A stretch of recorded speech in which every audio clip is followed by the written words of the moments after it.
For many Ugandans living abroad, seeing Uganda develop is a chief concern, and many of them remit millions of foreign currency to this end. The Commission of Inquiry into the Land Management sitting in London held a meeting with Ugandans in the UK, where they heard many tales of disappointment with the system of acquiring land. Have been very frustrating. Land issues, dealing with the people, where you can get help. So I've put in so much, I've lost so much. I'm very frustrated. In a country like Uganda, where we grew up, but probably the country is growing up and we can't understand each anymore.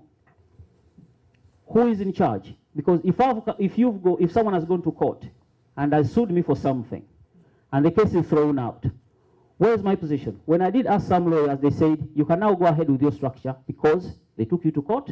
Many said they do not trust the government and individuals when it comes to buying land and investing in new projects in Uganda. They narrated how they had been conned out their hard-earned money. The land, the case went back again to lower court and then came again up to the high court. And, you know, unfortunately, at that last stage, my uncle lost.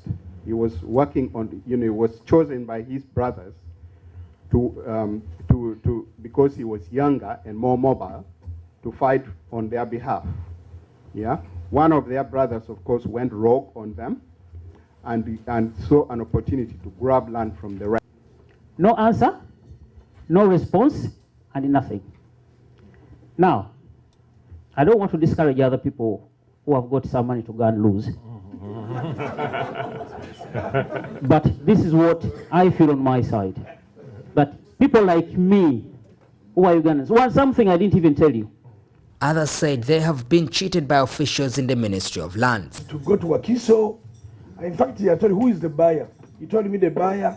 I called him. He said, yeah, I have your daddy's title, don't worry. I said, I'm worried. That was 2005. We are in 2016. I said, I need that title, or I involved the police into this. So he told me where the surveyor who were holding that title. I went there to cut the long story short. The surveyor said, you know, Wakiso, for you guys just come from outside and things are worked in 2 weeks. It is the longest, I said, since 2005. We've got so many land titles that are coming even from the streets.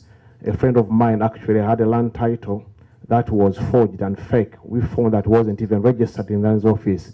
There were also queries regarding dual citizenship and land ownership. Reading the Constitution of Uganda, it says non-Ugandans can't own land. So I feel that we, of course, Ugandans, members of the diaspora are Ugandans.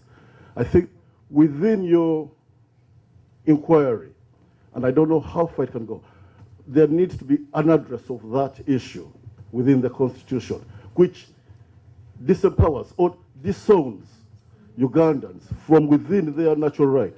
The Commission has promised to follow up on these concerns. We shall follow up these even when we get back to Uganda, and we shall investigate them until we get to the root of the problem with a view to finding a solution.